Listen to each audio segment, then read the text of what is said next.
बच्चों, आज आपका स्वागत सानवी क्लासेस में हम करते हैं मैथमेटिक्स के चैप्टर फर्स्ट से, जिसको हम नंबर सिस्टम या संख्या पद्धति कहते हैं।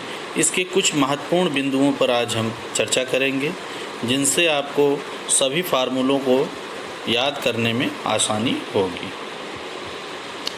पहली चीज़ है संख्या रेखा या नंबर लाइन। तो हम छोटी कक्षाओं में देखते हैं कि एक सीधी रेखा खींचते हैं, उसके मध्य बिंदु पर 0 लेते हैं और दोनों तरफ एक तरफ पॉजिटिव संख्याएं लिखते हैं, एक तरफ निगेटिव। ऐसी रेखा हमारी संख्या रेखा बनती थी, जो हम छोटे क्लासेस में करते आए। आज हम जानेंगे कि इन संख्याओं को कैसे और किस प्रकार से लिखा जाता है। तो संख्याएं बहुत सारी हैं। पहली संख्या हमारी है प्राकृतिक संख्याएं, जिनको हम नंबर प्राकृतिक संख्याएं वे संख्याएं हैं जिनको हम नंबर्स के रूप में लिखते हैं, बट इसमें 0 नहीं होता। जैसे 1, 2, 3, 4, 5, 6, 7, 8 ये सभी हमारी प्राकृतिक संख्याएं हैं और इनको हम n से प्रदर्शित करते हैं।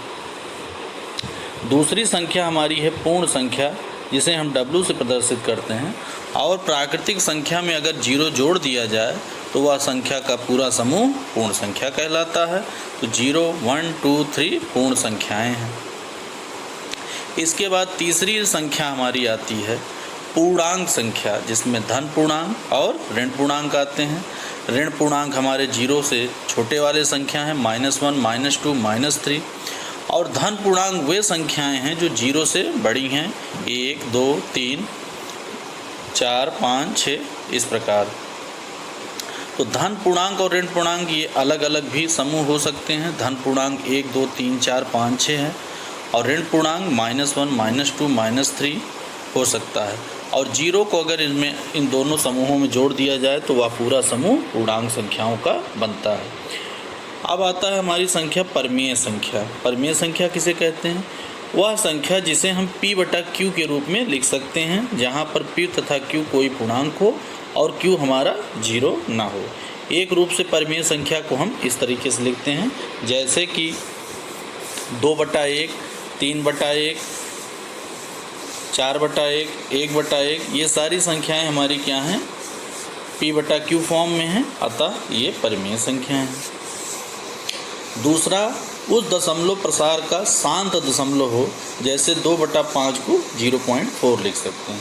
शांत दशमलव प्रसार को हम कहते हैं कि भाग देने पर वह संख्या दशमलव के कुछ अंकों के बाद हमारा रिमाइंडर 0 आ जाए, मतलब शेषफल 0 आ जाए। तीसरा पहचान इसकी है, उसका दशमलव प्रसार अशांत आवर्ती अनवासानी आवर्ती है, जैसे 0.1234 बार इज इक्वल टू 0.1234234। तो जब भी हमारा परमेय संख्या तीसरी प्रकार की होगी तो अशांत आवर्ती को हम कहते हैं नॉन टर्मिनेटेड, रीअकरिंग या रिपीटेड। दशमलव के बाद जो भी संख्या है उसके ऊपर हम बार लगा देते हैं और बार उसी संख्या पे लगाते हैं जो भाग देने पर बार बार रिपीट होती है। तो हमारी परमेय संख्या की पहचान 3 प्रकार से हुई। पहली हुई p/q फॉर्म में होना चाहिए, q हमारा 0 ना हो।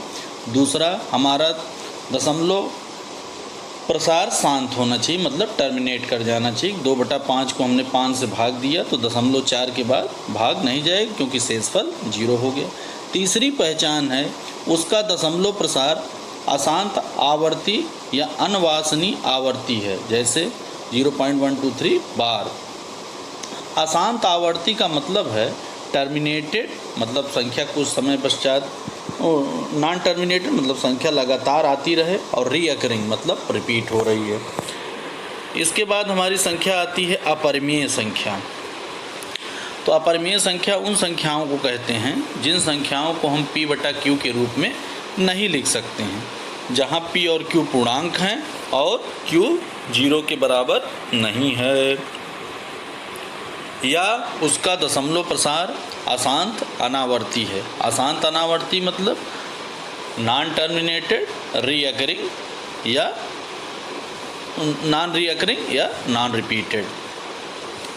तो जो भी संख्या हमारी p बटा q में है उसको हम भाग दें, और अगर भाग देने पर वह संख्या ख़त्म नहीं हो रही है और बार बार रिपीट भी नहीं हो रही है, तो ऐसी संख्याएं हमारी अपरिमेय संख्याएं होती हैं। अब आता है कि हमारी पाई कैसी संख्या है। तो पाई हमारी एक अपरिमेय संख्या है, क्योंकि 22 को 7 से भाग देने पर 3.1459 और ऐसे ही संख्याएं लगातार आती रहेंगी और ये संख्या लगातार ख़त्म नहीं होती और रिपीटेड नहीं है, अतः यह अपरिमेय संख्या है। कुछ संख्याएं जो कि अभाज्य संख्याएं होती हैं, अगर उनका अंडर रूट हम लें तो वो संख्याएं भी अपरिमेय होती हैं, जैसे √2, √3, √5, √7, √11, √13, 17, √19, √23, √29, √31, √37, √41, √43, √47। ये 50 तक की हमने अपरिमेय संख्याओं को जो अंडर रूट के रूप में हैं उसको हम अपरिमेय संख्या कहेंगे। अब सभी परिमेय और अपरिमेय संख्याओं के समूह को ही हम क्या कहते हैं? वास्तविक संख्या कहते हैं। सभी परिमेय संख्याओं को एक जगह कर लिया जाए और अपरिमेय संख्याओं को, उन्हीं को हम वास्तविक संख्या या रियल नंबर कहते हैं। किन्हीं दो परिमेय संख्याओं के बीच में असंख्य परिमेय संख्याएं होती है। अगर कोई दो संख्या आपको दी गई है तो उन दो संख्याओं के बीच में हम बहुत सारी परिमेय संख्याओं को लिख सकते हैं। संख्या रेखा पर किसी भी बिंदु को एक द्वितीय वास्तविक संख्या से प्रदर्शित करते हैं, अर्थात संख्या रेखा के प्रत्येक बिंदु के संगत एक वास्तविक संख्या होती है, साथ ही प्रत्येक वास्तविक संख्या के संगत संख्या रेखा पर एक बिंदु होता है। इसका क्या तात्पर्य है? अगर हम संख्या रेखा खींचते हैं और उस पर कोई भी एक बिंदु बना देते हैं तो वह एक संख्या को प्रदर्शित करेगा, और अगर हम कोई संख्या लेते हैं और उसको वास्तविक रेखा पर चाहें तो प्रदर्शित कर सकते हैं, चाहे वह संख्या परिमेय हो अथवा अपरिमेय, उसको हम संख्या रेखा पर दिखा सकते हैं। अब किसी भी संख्या का परिमेयीकरण से क्या तात्पर्य है? अगर कोई संख्या हमारा जिसका हर अपरिमेय है और उसको परिमेय रूप में बदलना है, तो ऐसी संख्याओं को परिमेय संख्या में बदलने के लिए मान लीजिए हमारे पास 1/√a + -b के रूप में हर दिया हुआ है, तो उसमें हम अंडर रूट प्लस है तो माइनस और माइनस है तो प्लस से ऊपर नीचे गुणा कर देंगे, जहाँ a और b पूर्णांक संख्याएं हैं। यदि r परिमेय संख्या है और यस अपरिमेय संख्या है, मतलब कोई संख्या परिमेय है और उसके साथ एक अपरिमेय संख्या है, तो परिमेय संख्या और अपरिमेय संख्या का जोड़, घटाना, गुणा और भाग परिमेय और अपरिमेय दोनों हो सकता है। अतः जब भी किसी परिमेय संख्या में अपरिमेय संख्या को जोड़ दिया जाए तो वह संख्या अपरिमेय भी हो सकती है और परिमेय भी हो सकती है। किसी परिमेय संख्या में अगर किसी अपरिमेय संख्या को घटाया जाए तो वह संख्या परिमेय भी हो सकती है, अपरिमेय भी हो सकती है। किसी भी संख्या में अगर परिमेय है और उसमें अपरिमेय का गुणा किया जाए तो वह संख्या भी अपरिमेय हो सकती है या परिमेय हो सकती है। किसी परिमेय संख्या को अगर अपरिमेय संख्या से भाग दिया जाए तो वह संख्या परिमेय या अपरिमेय दोनों हो सकती है। अब हम कुछ घातांकों के नियम पढ़ेंगे, जिसमें अगर हमारे पास कोई संख्या a है जो कि धनात्मक संख्या है तथा m और n परिमेय संख्याएं हैं, तब हम देखते हैं a की पावर m और a की पावर n का अगर हम गुणा करें तो वो बन जाता है a की power m plus n। a की पावर m को अगर a की पावर n से भाग दें तो हो जाता है a की पावर m माइनस n। अगर a की पावर m है और उसकी पूरे की पावर n है तो हम उसको लिख सकते हैं a की पावर m इंटू n। अगर a की पावर m है और b की पावर m है तो हम इसको लिख सकते हैं ab की पावर m। a की पावर अगर हमारी शून्य हो जाती है तो वह संख्या 1 के बराबर हो। कोई भी संख्या हो जिसकी पावर 0 हो जाएगी, गणित में उसका मान 1 के बराबर होता है। कोई भी संख्या जिसकी घात माइनस हो, a की पावर -m तरीके की संख्या हो, तो उसको हम लिख सकते हैं 1/a की पावर m। वास्तविक धनात्मक संख्याएं a तथा b के लिए निम्नलिखित समीकरण लागू होती हैं। अगर हम अंडर रूट ए का अंडर रूट बी से गुणा करें तो हमारा अंडर रूट ए बी होगा। अंडर रूट ए को भाग दें अंडर रूट बी का तो पूरा अंडर रूट के अंदर चला जाएगा ए बटा बी। अगर under root A plus under root B है तो उसका गुणा हम अंडर रूट ए माइनस अंडर रूट बी से करेंगे तो ये ए माइनस बी के बराबर हो जाता है। और under root A plus under root B का अगर होल स्क्वायर करें तो A plus 2 under root A B plus B होगा। और a plus under root B गुणे A minus under root B तो ये हमारा मान होगा ए स्क्वायर माइनस बी।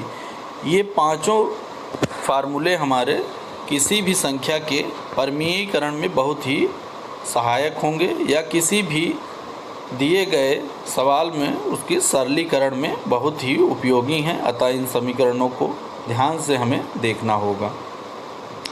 अब हम बात करेंगे कि कौन कौन सी संख्याएं कैसे एक दूसरे के अंदर समाहित हैं। तो जैसे सभी प्राकृतिक संख्याएं, पूर्ण संख्याएं और पूर्णांक, ये सभी संख्याएं परिमेय संख्या है। और सभी अपरिमेय संख्या और अपरिमेय संख्या वास्तविक रूप संख्या है। लेकिन अगर हम इससे नीचे की ओर आएंगे तो यह लागू नहीं होता है।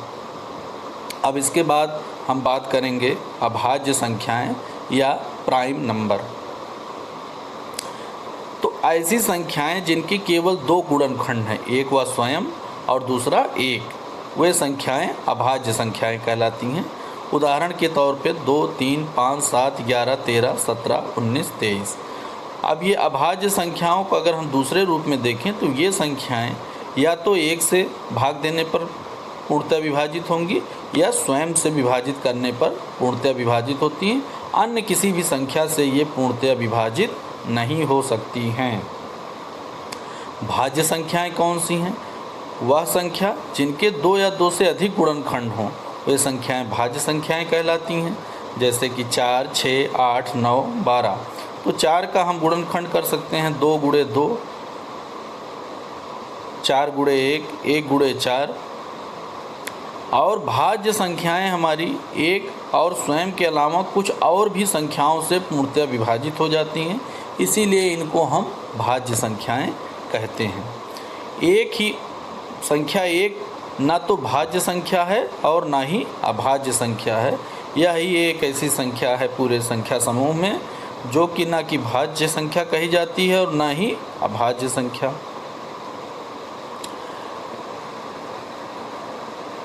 अब अंडर रूट n a अगर हमारा लिखा है तो इसको हम लोग लिखते हैं a की पावर 1/a, जहाँ a एक धनात्मक वास्तविक संख्या है तथा n एक धनात्मक पूर्णांक है।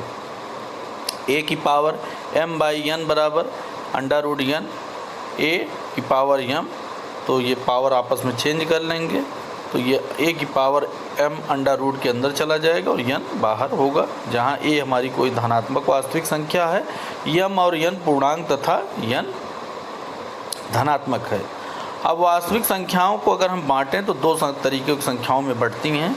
एक होती है परिमेय संख्या जिनको हम p/q में लिखेंगे, और कुछ संख्याएं होती हैं जिनको हम अपरिमेय संख्याएं कहेंगे, जिनको हम p/q में नहीं लिख सकते हैं।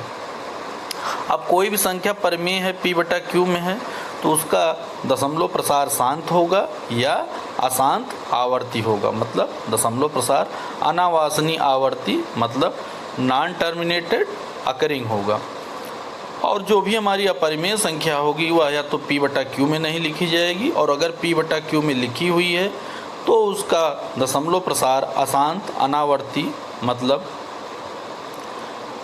नॉन टर्मिनेटेड, नॉन रिपीटेड और नॉन रीअकरिंग प्रकार का होगा। जैसे अंडर रूट 2 को हम 1.4146 लिख सकते हैं, तो इसमें कोई भी संख्या दोबारा रिपीट नहीं हो रही है, अतः यह एक अपरिमेय संख्या है।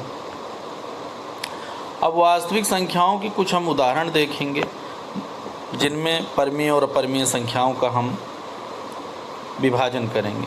तो परिमेय संख्याओं का उदाहरण देखें तो -5, -7/10, 7/3, 0, 5/6, इस तरह की संख्याओं को हम देखते हैं तो p/q में इनको लिखा जा सकता है। सारी पूर्णांक संख्याएं, भिन्न संख्याएं, ऋण पूर्णांक, धन पूर्णांक और सभी प्राकृतिक और शून्य संख्याएं, सम संख्याएं, विषम संख्याएं, अभाज्य संख्याएं, भाज्य संख्याएं, नभाज्य, नाभाज्य, अभाज्य संख्याएं और भाज्य संख्याएं, ये सभी संख्याएं हमारी परिमेय संख्या के अंतर्गत आते हैं। अपरिमेय संख्याएं वो हैं जिनको हम ज्ञात करने पर उनका दशमलव प्रसार या तो non terminated, non recurring type का होगा, जैसे √2, √3, √5, पाई, 0.1, 0.01, 0.001 ...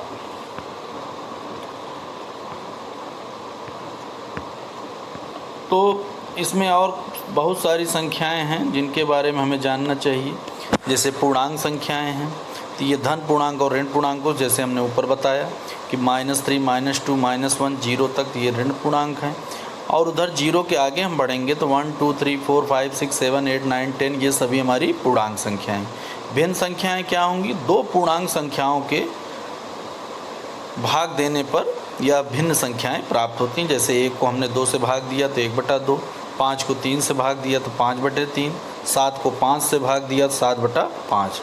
अब ऋण पूर्णांक, धन पूर्णांक ये हमारे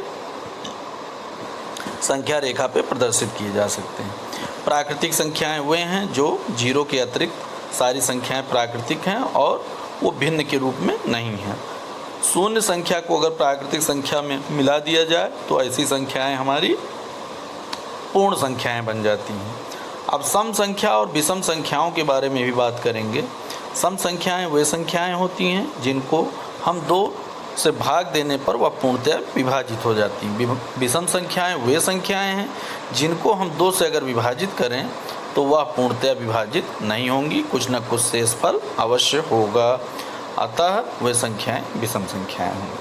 अब भाज्य अभाज्य संख्याएं भी, इनके बारे में बात करें तो अभाज्य संख्याएं वे संख्याएं हैं जो स्वयं से या 1 से ही भाग देने पर पूर्णतया विभाजित होती हैं। भाज्य संख्याएं वे हैं जिनको हम 1 और स्वयं इसके अतिरिक्त भी कुछ ऐसी संख्याएं होती हैं जिनसे भाग दें तो वह पूर्णतया विभाजित हो जाती है। इस प्रकार हम संख्याओं का वर्गीकरण करते हैं।